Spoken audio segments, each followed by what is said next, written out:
subscribe to my channel.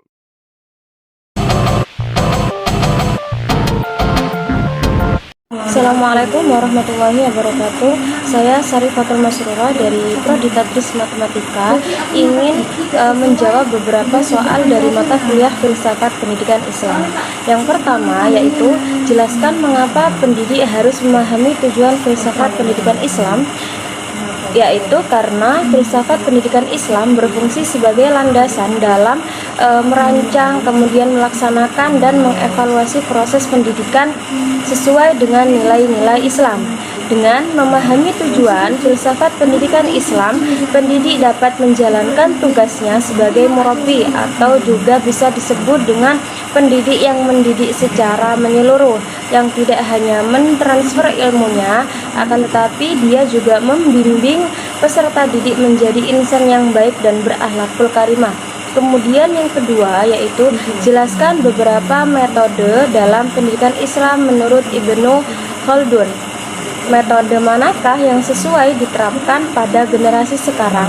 Jadi yang pertama yaitu adalah metode tadaruj wa tikrori atau metode pentahapan dan pengulangan.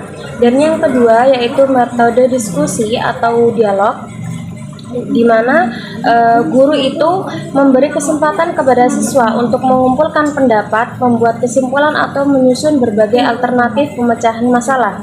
Dan yang ketiga yaitu metode peragaan.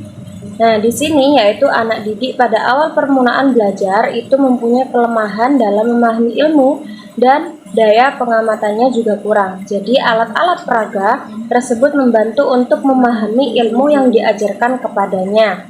Dan yang paling sesuai diterapkan pada generasi sekarang yaitu adalah metode diskusi, di mana siswa itu dapat guru itu dapat memberi kesempatan kepada siswa untuk mengumpulkan pendapat dan membuat kesimpulan atau menyusun berbagai alternatif dalam pemecahan masalah. Menurut saya itu adalah metode yang paling pas untuk generasi yang sekarang. Dan yang ketiga yaitu adalah apa perbedaan pandangan pendidikan Ibnu Khaldun dengan Kiai Hasyim Asy'ari. Ibnu Khaldun itu berpendapat bahwa pendidikan adalah upaya untuk memperoleh suatu kepandaian, pengertian, dan kaedah-kaedah yang baru. Dan menurut beliau, menurut pandangan Ibnu Khaldun yaitu adalah pendidik itu adalah berpijak pada konsep dan pendekatan filosofis atau empiris.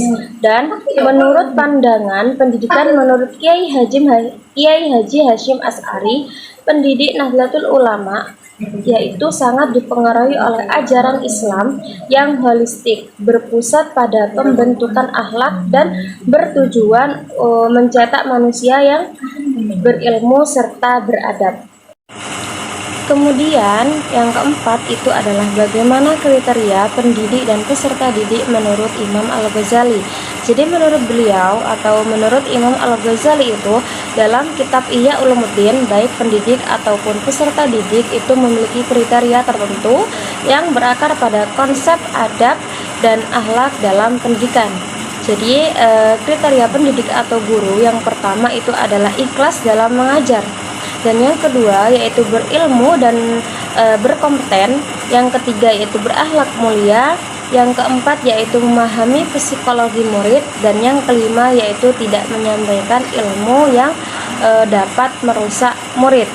Dan selanjutnya yaitu kriteria peserta didik atau murid. Yang pertama itu adalah niat yang ikhlas. Yang kedua yaitu menghormati guru. Yang ketiga sabar dan tekun. Yang keempat itu rendah hati. Yang kelima itu berkomitmen untuk mengamalkan ilmu.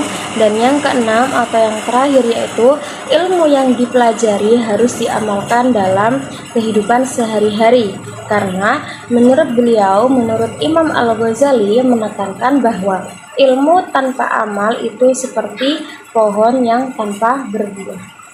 Mungkin hanya ini jawaban-jawaban dari saya dari soal-soal filsafat pendidikan Islam Kurang lebihnya ataupun ada salahnya, saya mohon maaf yang sebesar-besarnya. Wassalamualaikum warahmatullahi wabarakatuh.